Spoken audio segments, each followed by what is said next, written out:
আল্লামা গোলাম সরওয়ার সাইদ রহমাতুল্লাহ আলাই, যার কথা স্মরণ করলে, যার ব্যক্তিত্ব স্মরণ করলে কলিজার মধ্যে প্রশান্তি আসে, ঠিক কিনা বলেন?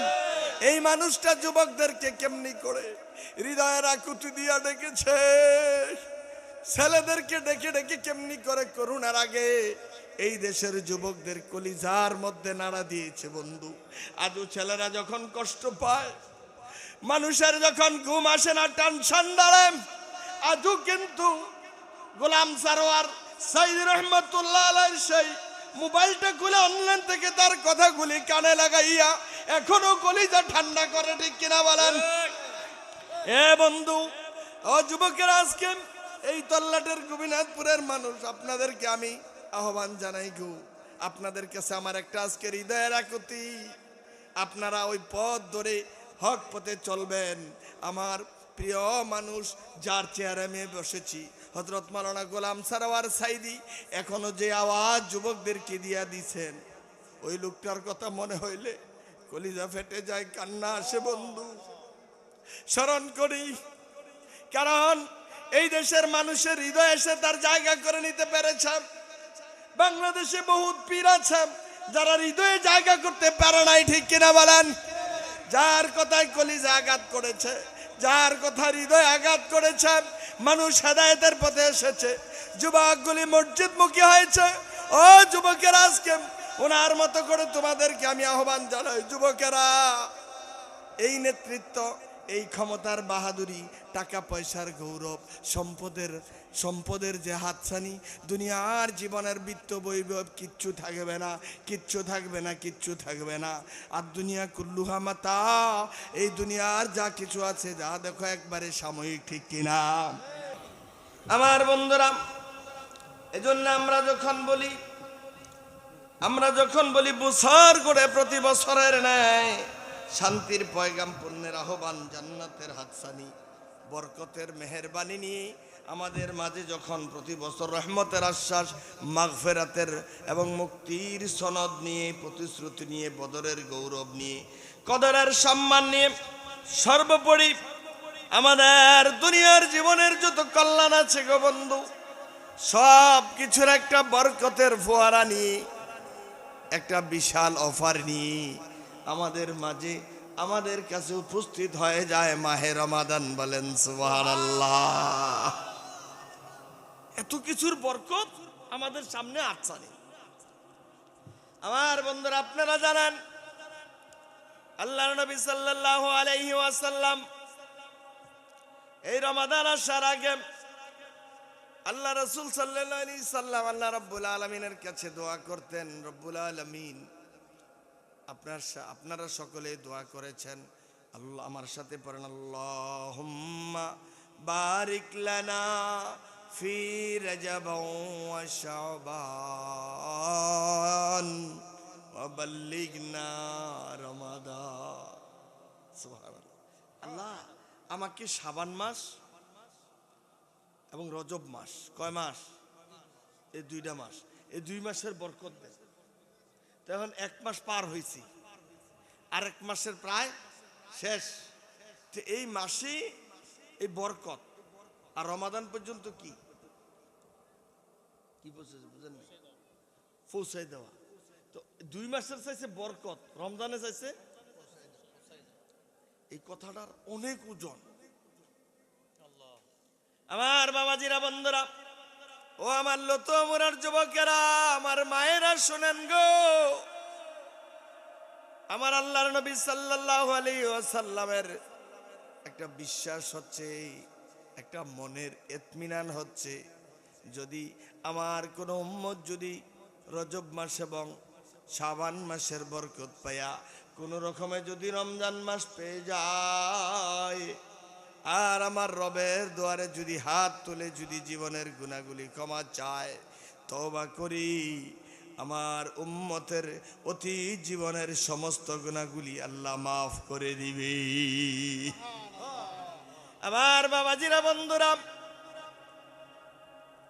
আল্লাহর নবী সাল্লাল্লাহু আলাইহি সাল্লাম বলেছেন, আসসালাওয়াতুল খামস আসসালাওয়াতিল খামস আল জুমআতু ইলাল জুমআ ওয়া রমাদান ইলা রমাদান মুকাফফারাতুম মা বাইনাহুন্না ইযা উজতুনিবাতিল কাবাইর। সুবহানাল্লাহ। আমার বন্ধুরা গো, আমার বাবাজিরা, আপনারা যারা আছেন মনোযোগ দিয়ে একটু শুনেন। আমার নবী সাল্লাল্লাহু আলাইহি সাল্লাম বলেছেন, আমার আল্লাহ রাব্বুল আলামিন আমাদেরকে বানাইছেন কে? আমাদেরকে জান্নাতের জন্য, আমাদেরকে জাহান্নাম থেকে মুক্তির জন্য জান্নাতে প্রবেশ করার দায়িত্ব নিয়েছেন আমার আল্লাহ। এজন্য আমার বন্ধুরা, আল্লাহ রাব্বুল আলামিন পবিত্র কোরআনের মধ্যে ঘোষণা করেছেন, ইয়া আইয়ুহাল্লাযীনা আমানু কুতিবা আলাইকুমুস সিয়ামু কামা কুতিবা আলাল্লাযীনা মিন ক্বাবলিকুম লাআল্লাকুম তাত্তাকুন।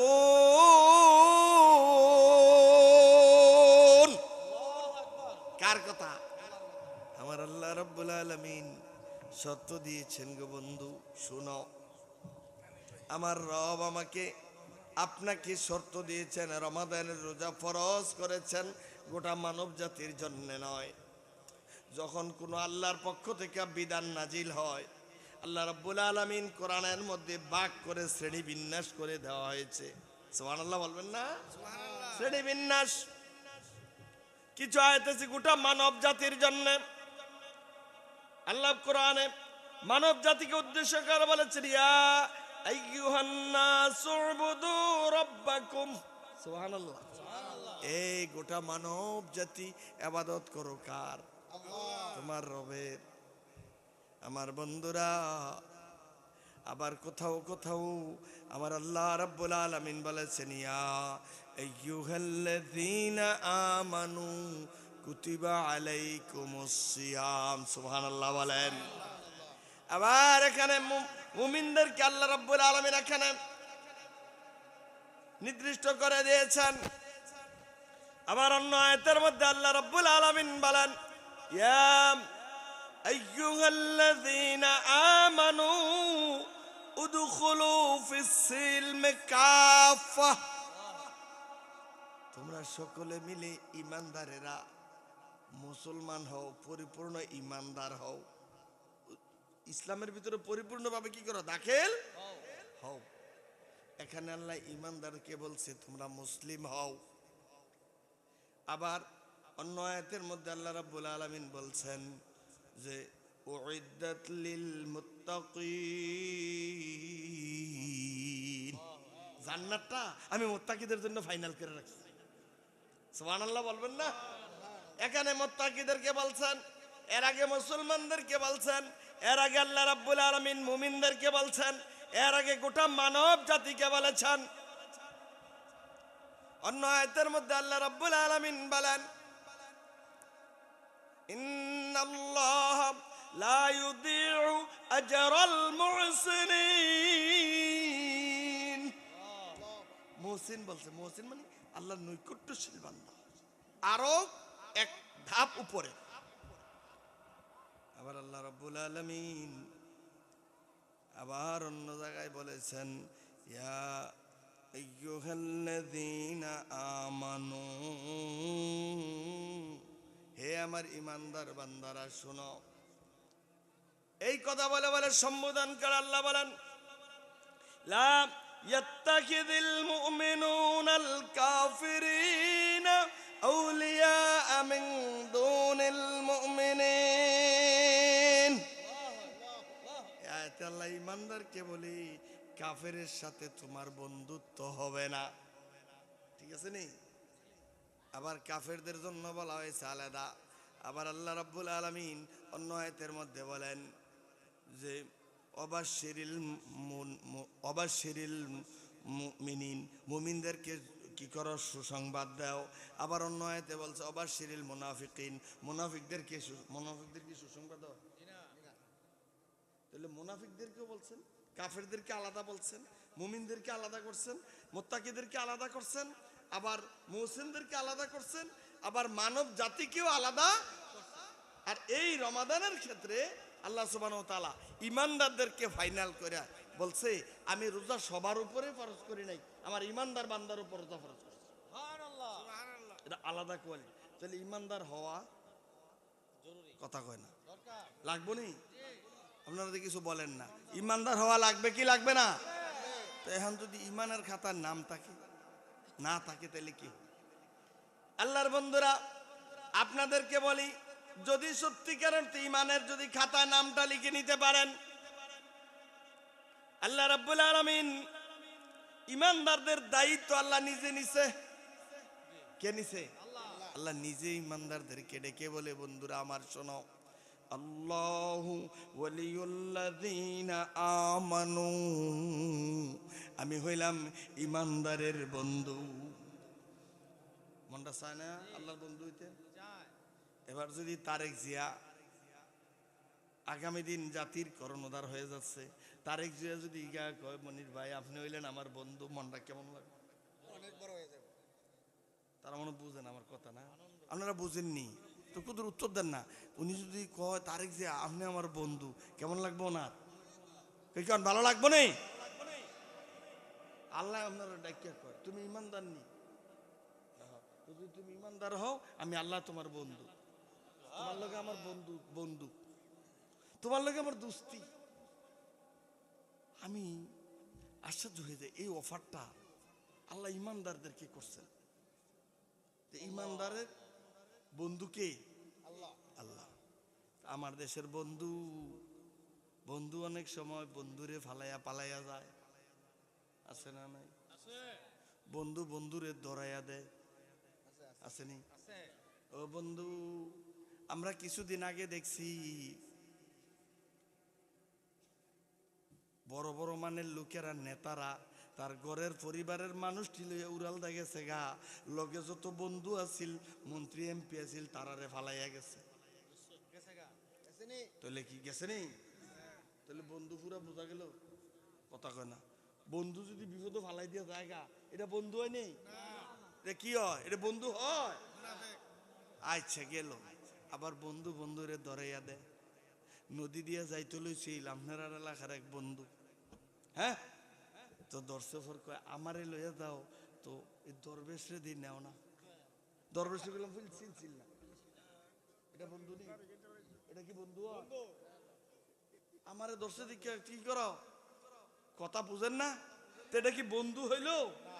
তাহলে দুনিয়ার বুকে টাকা পয়সা যারে সারা জীবন চলে না, যার লেগে মিছিল করলাম, মাইর খেলাম, কনি খেলাম, ঘর বাড়ি চাললাম, টাকা পয়সা জীবন যৌবন বউ বাড়ি ঘর সব চাললাম, হেরে বন্ধু বানাইলাম, হ্যাঁ আমারে ভালো উড়ালটা জায়গা, ঠিক নেই? আমার যে বন্ধু আমার বাঁচানোর কথা, হে বন্ধু আমার ধরাই দেয়, তাইলে বোঝা গেছে এটা প্রকৃত বন্ধু না। তাইলে আসল বন্ধু বানাই তৈব কারে? রাজি নি আপনারা?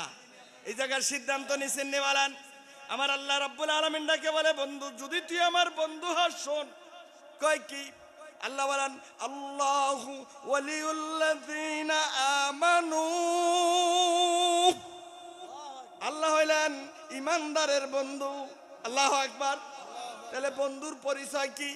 বন্ধুর পরিচয় জানতে চাও? আমার বলেন, আমার মালিক ডেকে বলে, বন্ধু শোনা, ইউখরিজুহুম মিনাজ যুলুমাতি ইলান নূর। বন্ধুর কাজ হচ্ছে, বন্ধু যদি বিপদে পড়ে, আমার মালিক আল্লাহ ডেকে বলে, বন্ধু তুই যেহেতু আমার বন্ধু হয়েছিস, আমার বন্ধুর কাজ হচ্ছে, যদি কেউ আমার কোন বন্ধু যদি বিপদে পড়ে আমি তার পাশে থাকব। আল্লাহ ডেকে বলে, যদি সে আমার বন্ধু যদি হেদায়েতের রাজপথ থেকে যদি দূরে সরে যায়, আমি আল্লাহ রাব্বুল আলামিন, সে যদি গুমরাহ হয়ে যেতে চায়, খারাপ হয়ে যেতে চায়, মন্দ হয়ে যেতে চায়, আমি আল্লাহ রাব্বুল আলামিন তাকে ঘাড় ধরে হেদায়েতের রাজপথে নামাইয়া দেই। ইউখরিজুহুম, আলেম ওলামারা বুঝবেন, খারাজা ইয়াখরুজু বের হওয়া, আখরাজা ইউখরিজু বের করা। আচ্ছা, বের কইরা আন আর বাইরে আয়, এই দুটোটা এক? বের করে আনার লাগে কেমনে? জুরে। আল্লাহ বলতেছে, তুমি যদিও না চাও, যে না আল্লাহ আমি ব্যস্ত যেতে চাই না, আল্লাহকে গাড্ডা দইরা তোরে জাহান্নাম থেকে আমি জান্নাতে নেওয়ার ব্যবস্থা করে দেব। বাড়ির গিয়ে কেন সুবহানাল্লাহ, বুঝেন না? যদি সে জান্নাতে যাইতো চায় না, আল্লাহকে যেহেতু তুই ইমানদার আমার বন্ধু, আমার কাজ হচ্ছে তোরে জাহান্নাম থেকে টাইনা ঘাড় ধইরা জান্নাতের সেই রাজপথে নামাইয়া দেব। এটা কার কাজ? কারণ আপনার বন্ধু। কারণ কি আপনার বন্ধুরা, আমার এই বন্ধু দায়িত্ব নিয়েছে আপনাকে গুনাহমুক্ত করার জন্য, পাপ মুক্ত করার জন্য, আপনাকে জান্নাতে নেওয়ার জন্য, আপনাকে আল্লাহ সম্মানিত করার জন্য। সুবহানাল্লাহ। এজন্য আল্লাহ রাব্বুল আলামিন আমার আপনার জন্য নাজাতের ব্যবস্থা, মুক্তির ব্যবস্থাটা আল্লাহ নিজেই করেছেন। আমার রাসূল বলতেছেন, ও আমার উম্মত শোনো গো, আসসালাওয়াতুল খামস, 5 ওয়াক্ত নামাজ, ও জুমাতুন ইলা জুমা, এক জুমা থেকে আরেক জুমা, ও রমাদান ইলা রমাদান, এক রমাদান থেকে আরেক রমাদান, মুকাফফিরাতুম মা বাইনাহুন্না, এর ভিতরে যদি আমার কোনো বান্দা কোনো যদি গুনাহ করে থাকে, ইদা উজতুনিবাতিল কাবায়ের, সে যদি কবিরা গুনাহ থেকে বাইচা থাকতে পারে, আমি আল্লাহ রাব্বুল আলামিন তার গোটা জিন্দেগীর সমস্ত গুনাহগুলি তার মাফ করে দেব।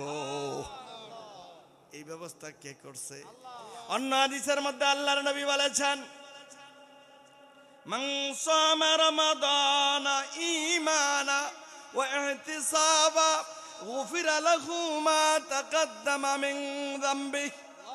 আল্লাহর কোন বান্দা যদি সত্যিকার অর্থে ঈমানের সহিত, তাকওয়ার সহিত, যদি ইতমিনানের সহিত হক আদায় করে যদি রমজানের সিয়াম সাধনা পালন করতে পারে, তার অতীত জিন্দেগীর যত গুনাহ আছে আমি আল্লাহ তার মাফ করে দিব। এটা কার অফারটা? আল্লাহ। এই যে এটার উদাহরণটা আমি এভাবে দিই, 5 ওয়াক্ত নামাজ আল্লাহ রাসূল উদাহরণ দিয়েছেন। কোনো একটা মানুষ যদি 5 বার, আল্লাহ রাসূল বলছে, তোমরা বলো তো যে কোনো বান্দা যদি 5 বার যদি একটা বাড়ির সামনে কূপ থাকে আর যদি 5 বার গোসল করে, তার গায়ে কি ময়লা থাকবে? আল্লাহ রাসূল বলছে, না রে ইয়া রাসূলুল্লাহ। ঠিক আমার কোনো বান্দা যদি 5 ওয়াক্ত নামাজ পড়ে, তাহলে সাথে সাথে এই যত 5 বার গোসল করলে যেমন ময়লা থাকে না, তার গায়ে কোনো ময়লা থাকে না, তার গায়ে কোনো গুনাহ থাকতে পারে না। এই জন্যে মাসালা হচ্ছে, ওলামায়ে কেরাম জানেন যে ইমাম আবু হানিফা রাহমাতুল্লাহ আলাইহি ইনি নিজে ওযু করার সময় দেখছেন যে এই ওযুর পানির সাথে সগীরা গুনাহ গইরা পড়তে উনি নিজে স্বয়ং দেখছেন। এই জন্য উনি মায়ে মোস্তামাল, যেটা ওযুর পানি, এটা নিজে ভাগ, অন্যকে ভাগ করতে পারে না। কারণ এটা দিয়ে কি পড়ছে? গুনাহ। সুবহানাল্লাহ। এই জন্য 5 ওয়াক্ত নামাজ হচ্ছে গুনাহ মাফের একমাত্র ফয়সালা। তুলি আমরা যারা এখন ইমানদার হইয়া নামাজের মধ্যে নাম লেখাইলাম না, রোজার মধ্যে বৈশা রয়েছেন, রোজা আসলে রোজা থাকবেন, বড় বড় মাহফিল করবেন, ওয়াজ শুনবেন, কাজ হইব নি? তুলি বোঝা গেছে কিছু গাফলা আছে, কয় না যখন সবাই কাজ হইব নি? আপনার এলাকাত মাছ ধোয়ার বুঝিন, আপনার এলাকাত নাকি ফল ফলাদি ভালো হয়, মাছ ধোয়া আপনারা ধরাটা একটু কম বুঝেন। তো আমাদের এলাকায় যে মাছ ধরা আছে না, যখন মাছ আসে জুদে, এটা আমাদের এলাকার মানুষ বুঝে। এর আগে জাল বুনাই রাখে। জাল বুনাই কি মাছ ধরনের দিন না আগে? পিছনের তারা কি কয় আগে না, জাল ইয়ার দিন, মাছ ধরার দিন। তখন রমজান আইসা পড়ছে, এখনো যদি আপনি তওবা করে ঠিকঠাক না হন, এখনো যদি নামাজ পড়া শুরু না করেন, তো আল্লাহ ডাক হইতে দিছে ইমানদারদের জন্য নামাজ রোজা ফরজ করছি, তখন আপনি কিভাবে কি হবে? নামাজ পড়া লাগবো নি? তো এই জন্য কইছে কি সিস্টেমটা দেখেন, যে নামাজের সিস্টেমটা বলছে, ওই যে আল্লাহ আমাদেরকে ব্যস্ত নেওয়ার দায়িত্ব নিছে, আমাদেরকে জাহান্নাম থেকে জান্নাতে নেওয়ার দায়িত্বটা কার? আল্লাহ নিজে নিছে। তো কইছে 5 ওয়াক্ত নামাজ যদি পড়ো, তাহলে তোমার সব গুনাহ কি হয়ে যাব? মনে করেন আমার এই পাঞ্জাবিটার মধ্যে একটু কাদা লাগছে, আমি ধুইছি, ধোয়ার পরে কি হয়েছে? পরিষ্কার। দেখা গেছে না আপনারা পাহাড়ি অঞ্চলের মাটি লাগছে, তো লাল মাটি না পাহাড়ে তো লাগছে, এটা লাগিয়া এখন এটা ধুইছি আর যায় না, এমন না? যাইতে কি লাগবো? কি লাগবো? সাবান। তো আল্লাহ রাসূল বলতেছে, ও জুমাতুন ইলা জুমা, এক জুমা থেকে আরেক জুমা, যেটা স্বাভাবিক দোয়ায় উঠে না, এটা কি লাগবো? সাবান। তো এটা হলো সাবান দিয়ে ধুইছে, সাবান দিয়ে ধোয়ার পরে কি হয়েছে? উঠে গেছে। এখন দেখা গেছে এরপরের হাদিস কি?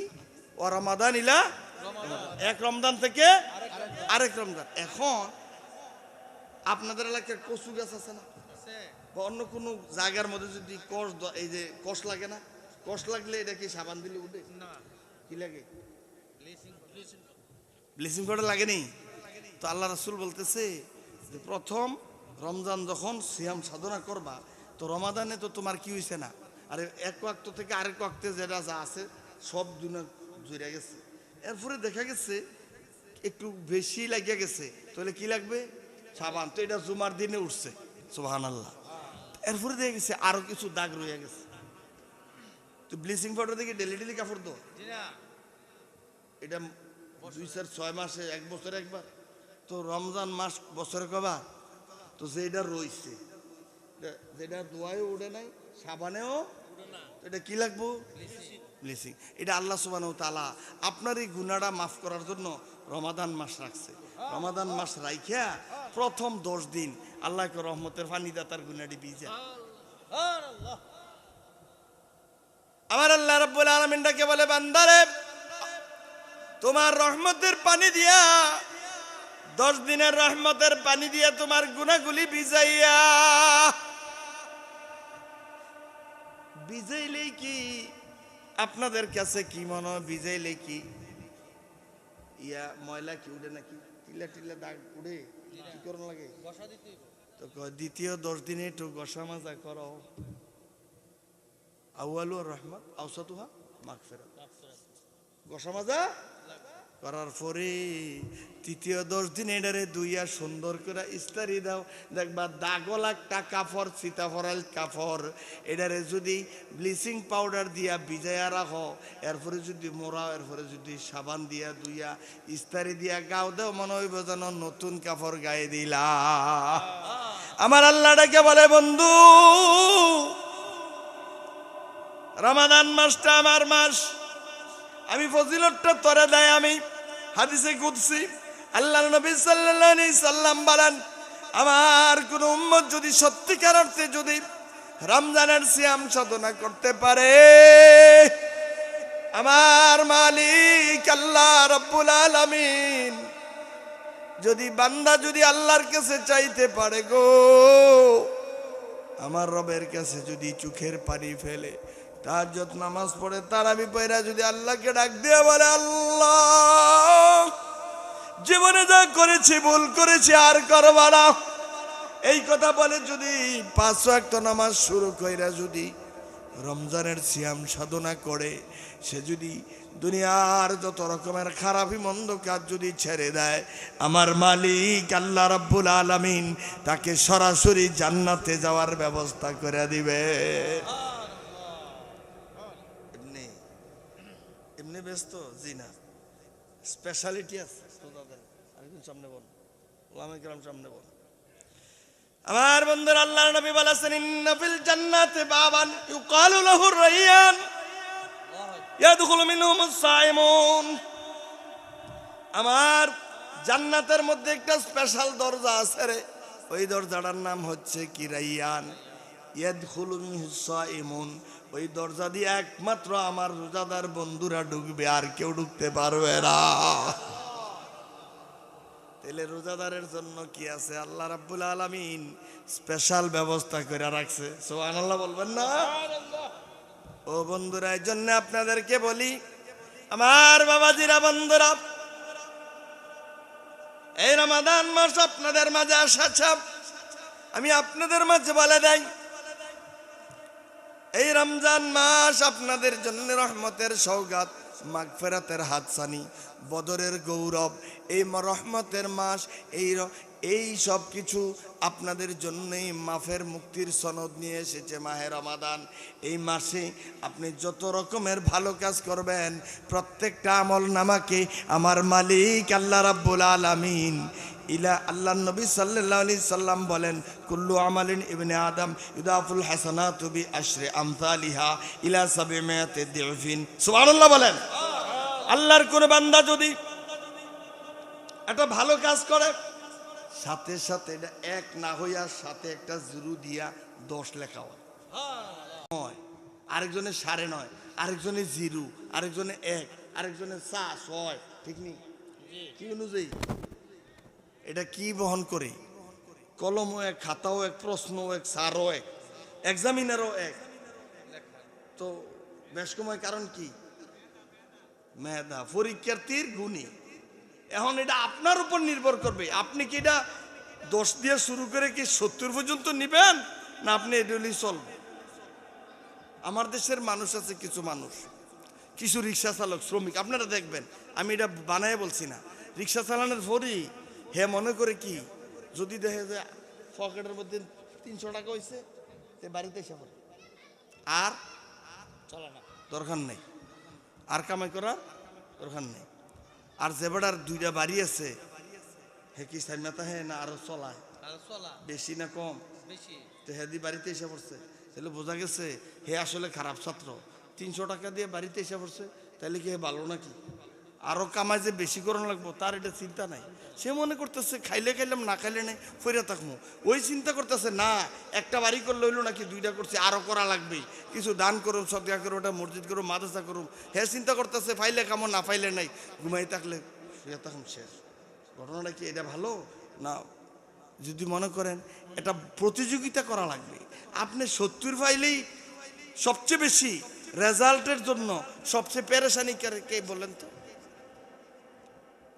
সবচেয়ে বেশি টেনশন করে A+ ওলা, ঠিক নেই? A+ ওলায় যদি এ পায়, সে কি রেজাল্টের দিন কান্দে না হাসে না মিষ্টি খাওয়ায়? আর যে ব্যক্তি ফেল করবো পরীক্ষা, কোন রকমে পাস করছে, হে কি মিষ্টি খাওয়ায় না কান্দে? তোমা এফআই আরেকজনে কান্দে, আর হে ফাঁস করে মিষ্টি, কি মিলল কেমনি? তাহলে বোঝা গেছে হে এতটুকু সন্তুষ্ট। আর যে A+ পাইতে চাইছিল, হে যে A+ পাইল না, এই দুঃখে সে বাঁচে না। তাহলে আপনারা কোন ক্লাসের মুসলমান হইবেন? 10 পাস না A+? কথা কয় না, সবাই রাজি নেই A+ হইতে।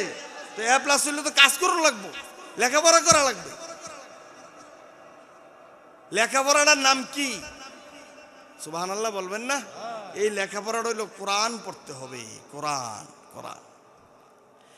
আমার বন্ধুরা, আল্লাহ রাব্বুল আলামিন এই রমাদান মাসের মধ্যে আপনারা সত্যিকার অর্থে জানেন, এই রমাদান আল্লাহ রাব্বুল আলামিন দিয়েছেন, এই রমাদানের অর্থে অনেক কি সম্মান। এই রমাদানের সম্মান কেন জানেননি? এই রমাদানের সম্মানের কারণ হচ্ছে আমার মালিক আল্লাহ রাব্বুল আলামিন ডেকে বলেন, শাহরু রমাদানাল্লাযী উনজিলা ফীহিল কুরআন। আল্লাহু আকবার। তোমরা জানো না রমাদান মাসের এত বরকত কেন? এত বরকত কেন জানো নি? আল্লাহ ডেকে বলেন শাহরু রমাদানাল্লাযী, রমাদান মাস হচ্ছে ওই মাস। আমাদের আল্লাহর কাছে প্রশ্ন হচ্ছে, আল্লাহ এটা কোন মাস?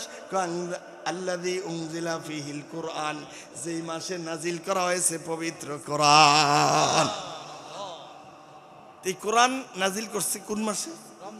আপনারা দেখেন ও আমার বন্ধুরা, এই রমাদান মাস শ্রেষ্ঠ হয়েছে কিসের কারণে? কোরআন নাজিলের।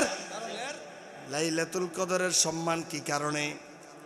কোরআনের কারণে, ঠিক নেই? ইন্না আনজালনাহু ফি লাইলাতিল কদর। ও আমার বাবাজিরা, বন্ধুরা, রমাদানের কদর বেড়েছে কোরআনের কারণে। এই মাসের কদর যদি কোরআনের কারণে বাড়ে, লাইলাতুল কদরের সম্মান বেড়েছে কোরআনের কারণে। আমার বন্ধুরা, এই উম্মত হচ্ছে, আল্লাহ বলেন কুনতুম খায়রা উম্মাহ উখরিজাত লিন-নাস তা'মুরুনা বিল মারুফ ওয়া তানহাউনা আনিল মুনকার। তোমরা হচ্ছে শ্রেষ্ঠ উম্মত। সুবহানাল্লাহ। এই শ্রেষ্ঠ উম্মত হওয়ার মূল কারণ হচ্ছে আপনাদের উপরে নাজিল হয়েছে কোরআন, আপনাদের কাছে এই কোরআন আছে। সুবহানাল্লাহ বলুন। আর আমার নবী শ্রেষ্ঠ নবী, শ্রেষ্ঠ রাসূল, সাইয়্যিদুল মুরসালিন, ইমামুল মুরসালিন, ঠিক নেই? সাইয়্যিদুল কাউনাইন ওয়াস সাকালাইন, উভয় জাহানের বাদশা নবী, প্রিয় নবী, উনিও সম্মানিত সবার শ্রেষ্ঠ নবী। এই জন্যে আল্লাহ সবার চাইতে শ্রেষ্ঠ আসমানি গ্রন্থটাও আমার রাসূলের উপর নাজিল করছে। আমার রাসূল এই কোরআন পায়া শ্রেষ্ঠ রাসূল, এই উম্মত কোরআন পায়া শ্রেষ্ঠ উম্মত, এই মাস কোরআন পায়া শ্রেষ্ঠ মাস, লাইলাতুল কদর শ্রেষ্ঠ রাত কোরআন পায়া। জোরে বলেন না আল্লাহু আকবার। এবার আমার দেশে কোরআনের মর্যাদা আছে না নাই? আছে। মসজিদ ও মসজিদ খতমে তারাবির সময়, ঠিক নেই? খতমে তারাবির সময়, খতমে তারাবি ছাড়া আর খতম ছাড়া, দোয়া ছাড়া, সমিনা ছাড়া আর কোরআনের কোনো কাম আছে আপনার এলাকা? এটা তো আর নাই। এবার হুজুররা গেছে কোরআন লইয়া সংসদে, সুবহানাল্লাহ কইতেন না? এবার কয়েকজন খতিব, এই খতিবরা খালি মাহফিলে বৈশা থাকবো, সামনে নামাজ পড়াইবো, খতম পড়াইবো, দাওয়াত খেবো, যে না। এবার কয়েকজন মসজিদের খতিব আল্লাহর কোরআনের সেই দাওয়াত লইয়া শুধু মসজিদে না, খতমে তারাবিতে না, খুতবাতে না, এবার সংসদেও গেছে। আলহামদুলিল্লাহ বলে না তো? আপনারা মনে বেজার হয়েছেন এটা শুনলে নাও? কারণ আছে, কারণ আছে। কেউ তো একজন টাকা, কি করো তুমি? কাকা আমি তো বিসিএস পরীক্ষা দিছিলাম, এবার আমি আরে তুই তো রাজমিস্ত্রির ভূত, তোর বাপের রাজমিস্ত্রি করতে না? কহ কাকা তুই আবার বিসিএস কাটার হইছ? মানে এবার যখন কলজার মধ্যে আতে গাও লাগছে। আছে নেই? হাসনাত আব্দুল্লাহ আমার বাড়ি দেবিদ্দারে, হাসনাত আব্দুল্লাহ আমরা এমপি রে জিজ্ঞাসা করছে যে তারে চিনেননি? কয় না আমি তারে তো দেখছি না, তারে আমি চিনি না। তারে হ্যাঁ ও মা, সারা দেশ কাঁপাই লইল, দেশ মুক্তি করলো, তারে চিনে না। এখন সে বলতেছে শোনেন নিজের আমি রাজমিস্ত্রির ভূত, কিন্তু আগামী দিনের বাংলাদেশের সেনানায়ক। সুবহানাল্লাহ কন্যা করে আল্লাহ পারেনি তো রাজমিস্ত্রির ভূত হচ্ছে কিসে? নেতা তো বড়। এখন যদি কেউ যদি ফাইলওয়ালার ভূত, সে যদি ভালো কিছু হয় তো আমাদের অঞ্চলের যারা টাকাওয়ালা পয়সাওয়ালা বিল্ডিংওয়ালা তারা একটু কষ্ট লাগে, হিংসা লাগেনি? অনেকে চিন্তা করতে আছে, ওই যে কইছেন না যারা উত্তর দিচ্ছেন না তারার লেগে ওয়ার্ডটা, তারা চিন্তা করতেছে হুজুরের খাওয়াইম দাওয়াত, দাওয়াত খাওয়াই দেম 200 টাকা, কথা কয় না দি 500 টাকা হাতিয়ে দিব হুজুরে, আমরা ঘরে ঘরে হাইটে হাইটে খাইবো, হুজুরে কে চংচ, ঠিক নেই? জি না, সব জায়গায় কোরআনকে নিয়ে যেতে হবে। আজকে না, বহু বছর আগে কাজী নজরুল ডেকে বলেছে, বিশ্ব যখন এগিয়ে চলেছে তোমরা তখনও রয়েছ বসে, কোরআন হাদিস বিবি তালাকের ফতুয়া দিচ্ছ, কোরআন হাদিস চুষে। হুজুররা খালি তোমরা ফতুয়াই দিবা, খালি কোরআনের খতম পড়বা, খালি জানাজা পড়াইবা, এটাই কাজ। কোরআন কবে সংসদে যাবে? ঠিক কিনা বলে? সুতরাং এই কোরআন আমার দেশে অনুপস্থিত। কোরআন পইরে কি হয়? এক এক করে কয় না, পিছনের তারা বুঝে না। এক অক্ষর পইলে কইছি না, একটা অক্ষর পড়লে 10টা লাইক, শুরুই 10 দিয়া। সুবহানাল্লাহ। ইলা সাবে মেয়াতে দিয়ে ফিন কত 700 পর্যন্ত, 70 একে 10, 10 70, 70 700, ইলা সাবে মেয়াতে দিয়ে ফিন ইল্লা সাওম, রোজা ছাড়া। তাহলে বোঝা গেছে এটার কোনো হিসাব কিতাব নাই। আল্লাহু আকবার, ঠিক নিও। এই জন্যই আমি বলি মাঝে মাঝে, বুঝছেন তো, কোরআন তো সোয়াব হয় মাঝে মাঝে, ঠিক না? সোয়াব হয় না? আমি কি করছি এতক্ষণ কইতে পারবেন? আমি কি করলাম? আরে এখন আমি কি করছি দেখেন নাই? আমি যে কানচুল খেলাম দেখেন নাই? এতগুলি মানুষ করতে পারলেন না, আমি কি করছি? কন কানচুল গেছি কি দিয়া? এখন আমাদের এলাকার একজন গেছে, যে লতুয়ামুরের এক আমার শ্রোতা বক্ত, দইরে চশমা দোকানে গেছে কসবা, গিয়া কইতেছে আমার একটা চশমা দেন। ফাওয়ার কত? ফাওয়ার না কে রে, কানচুল খেতে। আরে না, আমি নিজের চোখে দেখছি। আর এবার প্রিন্সিপাল হুজুর আমরা মাহফিলও চশমা দিয়ে কি করছে? কানচুল খেয়েছি। আচ্ছা আপনারা বলেন, আমি কি চশমাটা কানচুল খেতাম কিনছিলাম? কি কনফিউজের তারা কি কানচুল কেন লেগিয়া? হ্যাঁ যে গিয়া আমার বদনাম করলো। আসলে তো কানচুল খেয়েছি আমি, ঠিক দেখছেও ঠিক, হ্যাঁ হ্যাঁ ধারণাও ঠিক। আসলে কি চশমাটা কানচুল কানের? কোরআন কি শুধু আপনার এই সোয়াবের জন্য আসছে? সোয়াব দিয়ে আপনি কি করবেন? আমার দেশের মানুষের চাকরির টেয়ারছে উফুর্তি বেশি না? কথা কয় না দি? কইছে কয় হুজুর দোয়া করেন আমার ছেলের চাকরি হয়েছে। কই? কয় ঢাকা সরকারি চাকরি হয়েছে। কয় মাশাআল্লাহ আমার পুতে এই মাসে এই বাসালিয়া ঢাকা গেছে গা। কি বাসালিয়া ঢাকা? আপনার ফুলার বেতন কত? কত কোট? কয় মাশাআল্লাহ এই 20,000 টাকা বেতন পায়। তো বাসা ভাড়া? কয় 35,000 টাকা। হরি বেতন পায় 20,000, বাসা ভাড়া 35,000। তো 5 বেডের টাকা কই? টিউশনের টাকা কই? এরপরে খানা কই? চিকিৎসা ওষুধপাতি এই টাকা কোথায়? কয় হুজুর মাশাআল্লাহ আলগাড়াওয়ালা, আলগাওয়ালা। বুঝেন না মনে উপরটিটা কি আল্লাহ? এটা কি এখন মনে করেন না একটা বিসি মাস্টার অথবা ইংরেজির একজন স্যার, উনি যদি বেতন পায় 30,000, ওনার প্রাইভেট পড়ায় পায় উনি 2 লাখ। ঠিক নেই?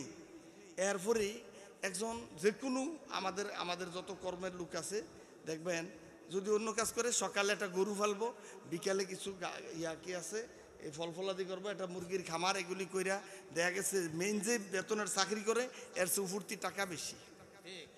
ঠিক নেই? এটা বেশি না? এই যে উপরতি দেখা গেছে এইটা দিয়ে সে চলতে পারে না, তার অতিরিক্ত কি লাগে? আরো লাগে। সত্যিকার অর্থে আপনি যদি জান্নাতে যেতে চান, আপনার এই কোরআন পড়লে, আপনি শুধু এটা না, কোরআন পড়লে দেখবেন আপনার অনেক উপকার হয়ে গেছে। সুবহানাল্লাহ বাড়িতে গিয়ে কই আল্লাহ রাব্বুল আলামিন বলেন, ওয়া নুনাজ্জিলু মিনাল কুরআন মা হুয়া শিফাউন ওয়া রাহমাতুল লিল মুমিনিন। কার কথা? আল্লাহ কয় কোরআন এটা জানো, এটা মুমিনের জন্য শেফা। এটা পড়ে যদি হুজুরে ফুদে সাথে সাথে ভালো। সুবহানাল্লাহ বলবেন। আমার বন্ধুরা, কোরআন পড়ে ফু দিলে রূপ কি হয়ে যায়? তাহলে ফুয়ের লেগে কোরআন আইছে। হ্যাঁ, তাহলে ফু দিলে যে ভালো হইলো। আমার বন্ধুরা, একটা অক্ষর পড়ার সাথে সাথে আপনার 10 নেক হয়ে গেছে। এজন্যই কি কোরআন শুধু আসছে? কয় না না আমার বন্ধুরা, যে কোনো কাজের অতিরিক্ত ফিস আছে। আপনি যদি চাকরি করেন, খাতা চাইলে টাকা আছে। আবার যদি আপনি মিটিংও যান, মিটিংয়ের আলাদা বাতা আছে। আপনি যদি পরীক্ষা লন, পরীক্ষার ডিউটির বাতা আছে, আলাদা আসেনি? হ্যাঁ, তাহলে চাকরিও আছে, বাতাও আছে, খাতা চাইলে বাতা, এরপরে বিভিন্ন পরীক্ষার সময়ের বাতা আসেনি? আমার বন্ধুরা, মূল কাজ কিন্তু এটা নয়। আমার আল্লাহ রাব্বুল আলামিন বলেন, হুদাল লিন্নাস ওয়া বায়িনাতিম মিনাল হুদা ওয়াল ফুরকান। কার কথা? রমাদান মাস, এই মাস যে মাসে নাজিল করেছেন। তো কোরআন কিসের জন্য? আল্লাহ হুদাল লিন্নাস, গোটা বিশ্ব মানবতার হেদায়েতের মুক্তির জন্য, মুক্তির ফয়সালার জন্য আমি কোরআন নাজিল করেছি। তো বিশ্ব মানবতার কি মুক্তি হয়েছে? কথা বোঝে না। আমরা কি মুক্তি পাইছি? আমরা কি শান্তিতে আছি? না, আমার দেশে এখনো শান্তি আসে কোরআন যে নাই। কারণ বলেন, বিচারের ক্ষেত্রে ইনসাফ আছে নি? টিচার তারা কি কর? বিচারের ক্ষেত্রে ইনসাফ আছে? বিচার কার? এই যে আপনারা আদালতে গেছেননি কেউ কোনোদিন? আদালতে গেলে রায় হয় কার পক্ষে? যার টাকাওয়ালা, যার উকিল বড়, তার পক্ষে রায়। ঠিক নেই? মামলা মোকদ্দমা আপনি গিয়ে দেখবেন, নারী নির্যাতনের মামলা আছে, পুরুষ নির্যাতনের মামলা আছে না? তো হ্যাঁ, মহিলা গিয়া কইছে যে আমি তো আমার স্বামীর ভাত খাবো না, আমার ডিভোর্স লিখে দেন। কইতো না, কি করা লাগবো? মামলা করতে হবে। কি মামলা? যৌতুক মামলা। আরে যৌতুক তো চাইছে না, সত্য কথা কইলে কি হইতো না? তো কি লাগবো? আমারে যৌতুক চাইছে, না দেবো না, আমার মারছে, মাইরা আমার থেকে বাড়িতে বাগাই দিছে। আজকে কয়েক মাস ধরে আমার লোকে কি নাই, তার সম্পর্ক নাই। পরের আগের দিনও কিন্তু ঘুমাইয়াছে। ঠিক নেই? তো এই যে মামলা, এই যে লেখছে, সত্য না মিথ্যা? তো এমনি চলতো, আমরা এমনি চলো না। তো মনে মনে এমনি তো লাভ কি হচ্ছে না? তো যার টাকা বেশি, মনে করে আপনারা মারছে, যদি বিশ্বাস না হয় দেখেন, যারা মারে, যারা আপনারা মারছে, হেরাই মামলায় জিতে। আপনার এলাকা মাশাআল্লাহ ভালো, মারামারি হয় না। কসবা এলাকাত মারামারি কম, বহু জায়গায় দেখছি যে মার খায় তে মামলায় হারে। কারণ কি? আমারে মারছে দাও মাইরা, তো আমারে মারতে যে আমারে যে কূপ দিছে, তো আমারে কূপ দিও না, আমার রক্ত যে তার কপালের মধ্যে লাগছে নি, লাগছে নি, তো এই রক্ত লইয়া গিয়া থানা তুলছে, লইয়া কইতেছে দেখেন আমরা বাড়ির আফজল এইতে আমারে মাইরা কি করছে, আমার রক্ত রক্ত দেখেন জামা টামা বইরে গেছে। সে মামলা করিয়া আইসা বাড়িতে এসে সুন্দর করে গোসল টোসল কইরা খাইয়া ঘুমাই দিছে।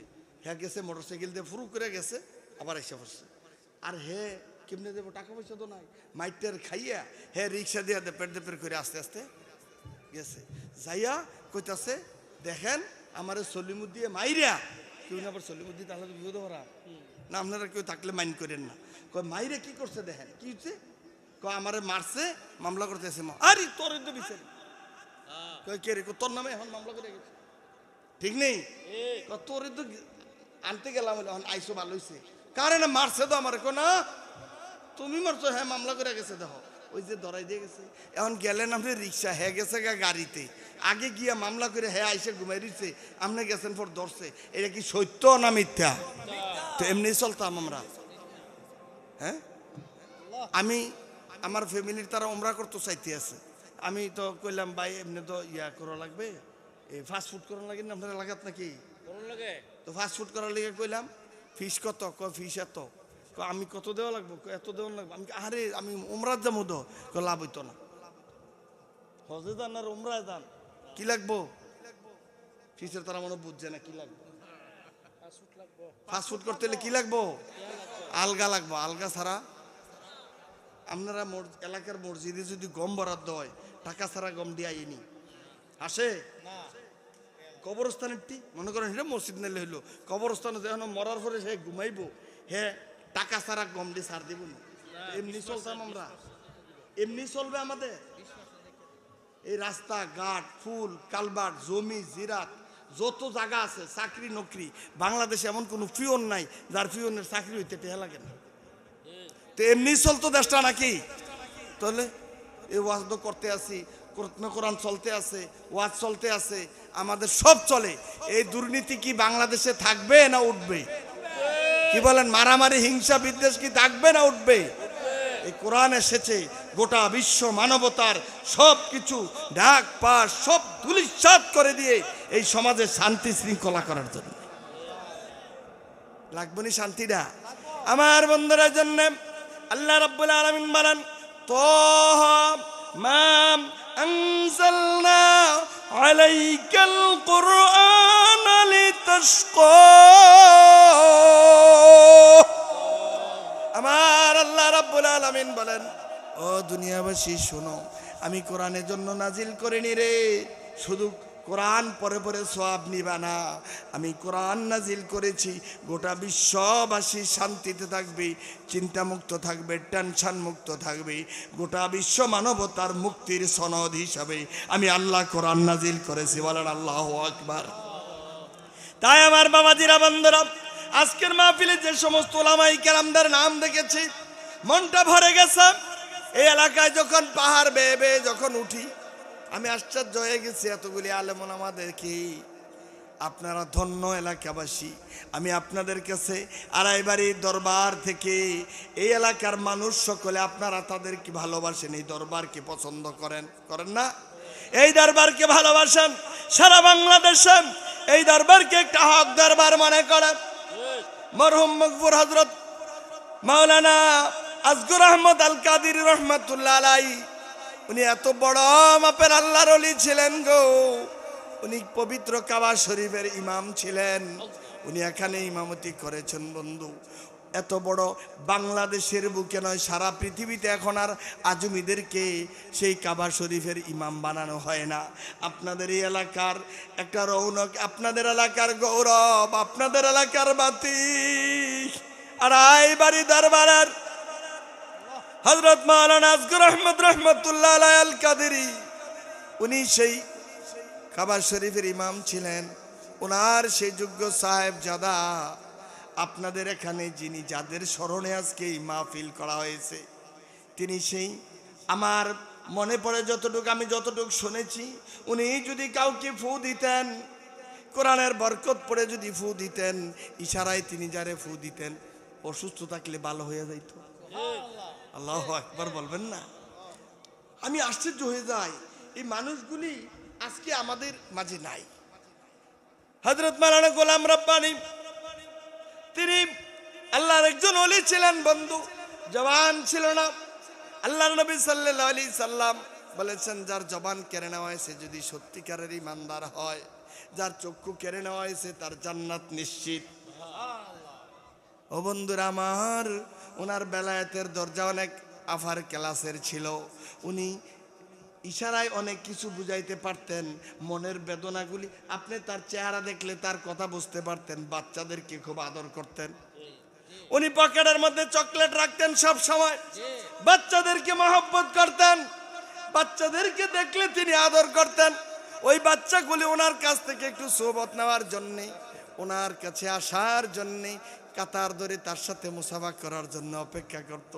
ও বন্ধুরা আমার, এই স্বভাব ছিল স্বয়ং মুহাম্মদুর রাসূলুল্লাহ সাল্লাল্লাহু আলাইহি ওয়াসাল্লামের। ঠিক কিনা বললেন?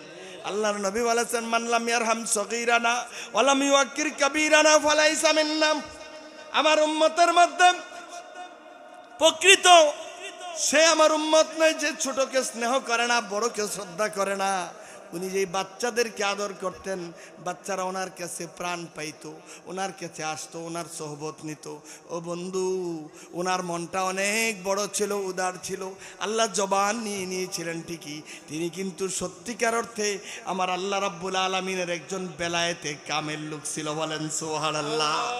এই খানদানের আপনারা জানেন, সারা বাংলাদেশে অনেক দরবারে দেখেছি আমরা বেদাতে বড়া, ঠিক নেই? অনেক বেদাতে বড়া সেজদা নেওয়া হয়, ওইখানের মধ্যে মহিলাদের ছড়াছড়ি বন্ডামি হয় অনেক জায়গায়, অনেক দরবারে আমরা খারাপ দেখেছি। বাংলাদেশে একমাত্র স্বীকৃত আমরা যতটুকু জানি সবার উপরে যেই নামটা আসে আড়াইবাড়ি দরবারের কথা, আপনারা গোলাম হাক্কানী রহমাতুল্লাহ আলাইহি হুজুরের নাম শুনছেন। উনি সারা বাংলাদেশের একজন বিখ্যাত আলেমে দ্বীন ছিলেন। উনি একজন বাংলাদেশের শীর্ষস্থানীয় আলেম ছিলেন।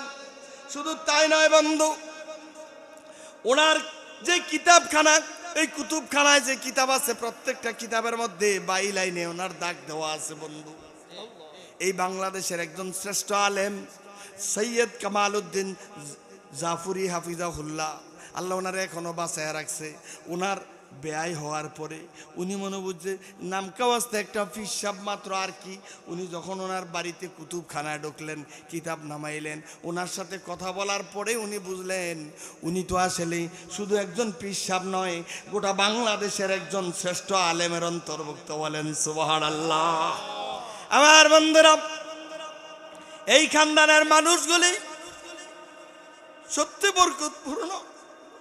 আমি আফসোস করি মাঝে মাঝে, ও আমার যুবক বন্ধুরা শোনারা, তোমাদেরকে বলে যাই, আমাদের এই বুবা পীর সাহেব হুজুর গোলাম রব্বানী রহমাতুল্লাহ আলাইহি দুনিয়া ছেড়ে চলে গেছে। এলাকার মানুষের মাঝে উনি এখনো তাদের প্রাণে বেঁচে আছে। ওনার স্মরণ করে মুরব্বীরা, যুবকেরা আজকে এই স্মরণ মাহফিল করেছে। আমি আড়াইবাড়ির দরবারের পক্ষ থেকে, মাদ্রাসার পক্ষ থেকে, আমার উস্তাদদের পক্ষ থেকে, ছাত্রদের পক্ষ থেকে আপনাদের কাছে আমি কৃতজ্ঞতা প্রকাশ করি। আড়াইবাড়ি মাদ্রাসার একজন খাদেম হিসাবে আপনাদের কাছে আমি কৃতজ্ঞতা প্রকাশ করছি। আপনারা ওনাকে স্মরণ করে, ওনাকে সম্মানিত করেছেন, ওনার জন্য আপনারা সোয়াব রেসানি করে, ওনার জন্য আপনারা দোয়া করেন। আমার কলিজাটা ভরে গেছে বন্ধু।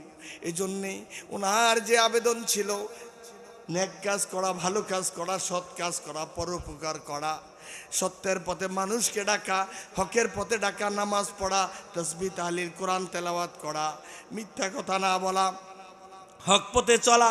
এমনি করে ও যুবকেরা, তোমরাও জানো এই বাংলাদেশের বুকে একজন আলেমে দ্বীন, একজন কামিল মাদ্রাসার প্রিন্সিপাল, একজন পীর সাহেব এবং পীরের সন্তান পীর আল্লামা গোলাম সরওয়ার সাইদ রহমাতুল্লাহ আলাইহি, যার কথা স্মরণ করলে, যার ব্যক্তিত্ব স্মরণ করলে কলিজার মধ্যে প্রশান্তি আসে। ঠিক কিনা বলেন? এই মানুষটা যুবকদেরকে কেমনি করে হৃদয়ের আকুতি দিয়া ডেকেছে। ছেলেদেরকে ডেকে ডেকে কেমনি করে করুণার আগে এই দেশের যুবকদের কলিজার মধ্যে নাড়া দিয়েছে বন্ধু। আজও ছেলেরা যখন কষ্ট পায়, মানুষের যখন ঘুম আসে না, টেনশন বাড়ে, আজও কিন্তু গোলাম সারোয়ার সাইদ রহমতুল্লাহ আলাইহির সেই মোবাইলটা খুলে অনলাইন থেকে তার কথাগুলি কানে লাগাইয়া এখনো কলিজা ঠান্ডা করে, ঠিক কিনা বলেন? এ বন্ধু ও যুবকেরা, আজকে এই তল্লাটের গোপীনাথপুরের মানুষ, আপনাদেরকে আমি আহ্বান জানাই গো, আপনাদের কাছে আমার একটা আজকের হৃদয়ের আকুতি, আপনারা ওই পথ ধরে হক পথে চলবেন। আমার প্রিয় মানুষ যার চেয়ারে আমি বসেছি, হযরত মাওলানা গোলাম সারোয়ার সাইদি, এখনো যে আওয়াজ যুবকদেরকে দিয়া দিছেন, ওই লোকটার কথা মনে হইলে কলিজা ফেটে যায়, কান্না আসে বন্ধু। স্মরণ করি, কারণ এই দেশের মানুষের হৃদয়ে এসে তার জায়গা করে নিতে পেরেছে। বাংলাদেশে বহুত পীর আছে যারা হৃদয়ে জায়গা করতে পারে নাই, ঠিক কিনা বলেন? যার কথায় কলিজা আঘাত করেছে, যার কথা হৃদয় আঘাত করেছে, মানুষ হেদায়েতের পথে এসেছে, যুবকগুলি মসজিদমুখী হয়েছে। ও যুবকেরা, আজকে ওনার মতো করে তোমাদেরকে আমি আহ্বান জানাই, যুবকেরা, এই নেতৃত্ব, এই ক্ষমতার বাহাদুরি, টাকা পয়সার গৌরব, সম্পদের যে হাতছানি, দুনিয়ার জীবনের বিত্ত বৈভব কিচ্ছু থাকবে না, কিচ্ছু থাকবে না, কিচ্ছু থাকবে না। আর দুনিয়া কুল্লুহা মাতা, এই দুনিয়ার যা কিছু আছে, যা দেখো একবারে সাময়িক, ঠিক কিনা? আল্লাহ বলেছেন মাতাউল গুরুর, এটা দুকা দুকা দুকা বন্ধু। ক্ষমতার দ্বন্দ্ব, টাকা পয়সার গৌরব, বংশের গৌরব, সৌন্দর্যের গৌরব, এটা চিরদিন আর নয়, ঠিক কিনা? এজন্য যুবকেরা, আমার বাবাজিরা, আমার মায়েরা, আজকে আমি আড়াইবাড়ি মাদ্রাসার একজন খাদেম হিসাবে, জিম্মাদার হিসাবে, ও যুবক, তোমাদের কাছে একটা আহ্বান জানিয়ে যাই, যত কিছুই হোক সত্য কথা ছাড়া যাবে না, ঠিক পথ, সঠিক পথে চলতে হবে, হক পথে চলতে হবে, কোরআনের পথে চলতে হবে, প্রয়োজনে কোরআনের জন্য জীবন দিতে প্রস্তুত থাকতে হবে, ওলামাই কেরামদেরকে ভালোবাসতে হবে। রাজি? কোরআনের ভালোবাসার হৃদয়ে পালন করতে রাজি? আল্লাহর ভালোবাসায় জীবন দেওয়ার জন্য প্রস্তুত আছেন নি ভাইরা? রাসূলের প্রেমে জীবন দেওয়ার জন্য প্রস্তুত আছেন নি? যদি আল্লাহর জন্য, রাসূলের জন্য, কোরআনের জন্য যদি জীবন দেওয়া লাগে, আপনারা কি প্রস্তুত? কে কে প্রস্তুত আছেন? হাত তুলে দেখান।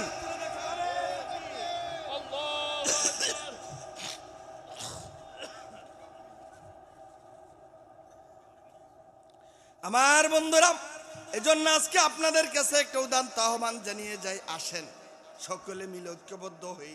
এই রমাদান মাস, আমাদের এই রমজান মাসের একটা প্রস্তুতি লাগবে নি? নেবনি নাকি? এই মাস জান্নাতের মাস। এই মাসটা যদি জীবনে আর রোজা না পাই, এই মাসে আমাদের জান্নাত কনফার্ম করতে হবে। রাজি? এই মাসে আমাদের জান্নাতের ঠিকানা কনফার্ম করতে হবে, জাহান্নাম থেকে মুক্তি নিতে হবে, আমাদেরকে রিজিক চেয়ে নিতে হবে, আমাদের গৌরব, আমাদের জীবন, আমাদের যৌবন, আমাদের সব কিছুর জন্য আল্লাহর কাছে ক্ষমা চাইতে হবে। আসেন সকলে মিলে আল্লাহর কাছে তওবা করি, মালিক এই রমাদানে আমাদেরকে পৌঁছায়া আমাদের জান্নাতের ঠিকানা কনফার্ম করে দেন। জোরে বলেন আমিন। কোরআন নাজিলের মাস, কোরআনের বরকতে, কোরআনের সম্মানে এই কোরআনকে আমাদের হৃদয়ে ধারণ করার তৌফিক দেন। আল্লাহ আমাদের সবাইকে কবুল করেন। হাযা মা ইনদি ওয়াল ইলমু ইনদাল্লাহ। আসসালামু আলাইকুম ওয়া রাহমাতুল্লাহ।